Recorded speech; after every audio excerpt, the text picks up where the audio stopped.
Assalamualaikum warahmatullahi wabarakatuh. Dari kantor hukum Andi Tatang Supriyadi.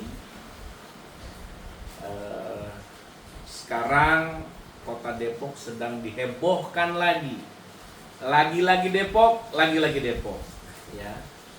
Jadi baru-baru ini kita dihebohkan dengan sebuah peristiwa hukum, ya, yang diduga melibatkan oknum anggota DPRD Kota Depok, yang mana yang kita ketahui bersama beberapa waktu lalu melakukan jumpa pers, ya, di PWI Kota Depok.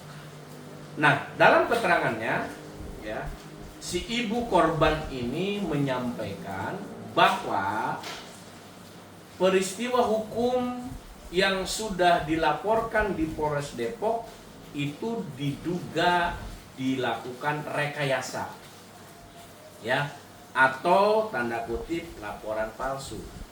Yang jadi pertanyaan, apabila itu benar bahwa perkara ini rekayasa atau laporan palsu, maka perlu diingat. Pertama, kalau memang itu laporan palsu, berarti laporannya semua palsu. Yang kedua, alat buktinya juga palsu. Yang ketiga, saksi-saksinya juga palsu. Maka ini harus dibuktikan. Laporan palsu, alat buktinya palsu, saksinya juga palsu. Nah, namun apabila nanti ternyata fakta hukumnya, ya, laporan itu benar, saksi-saksinya ada, alat buktinya juga ada, maka hati-hati nih buat si ibu, ya.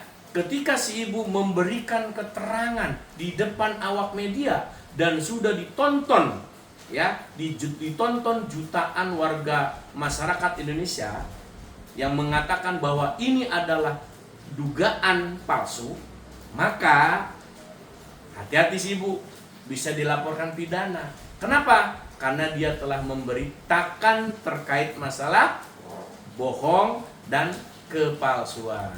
Hati-hati, ya. Saya sebagai praktisi hukum mengingatkan kepada para pihak agar supaya dalam penanganan perkara ini, ya, kita harus berdasarkan dengan aturan hukum. Kalau memang si terlapor ini, oknum anggota dewan ini merasa ada rekayasa, merasa ada intervensi, ya, maka dia bisa melakukan upaya hukum. Yang pertama adalah dia bisa melakukan pra-peradilan di Pengadilan Negeri Depok, atau dia bisa melaporkan oknum-oknum penyidiknya, baik ke Propam maupun ke Paminal.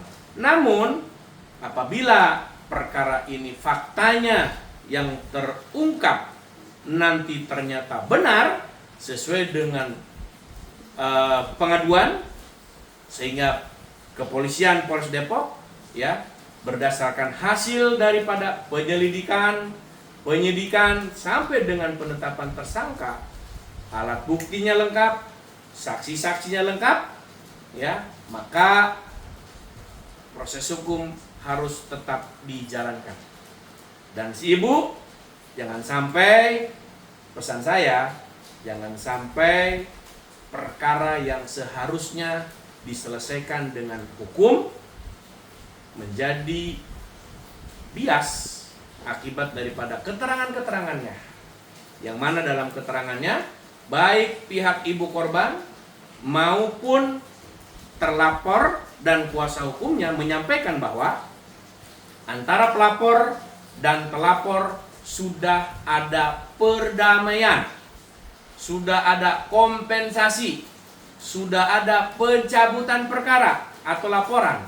Maka secara logika hukumnya, adanya perdamaian, adanya kompensasi, adanya pencabutan, berarti peristiwa hukum yang disangkakan itu terjadi. Kalau itu tidak terjadi, maka tidak ada perdamaian, tidak ada kompensasi, dan tidak ada pencabutan laporan di Polres Depok.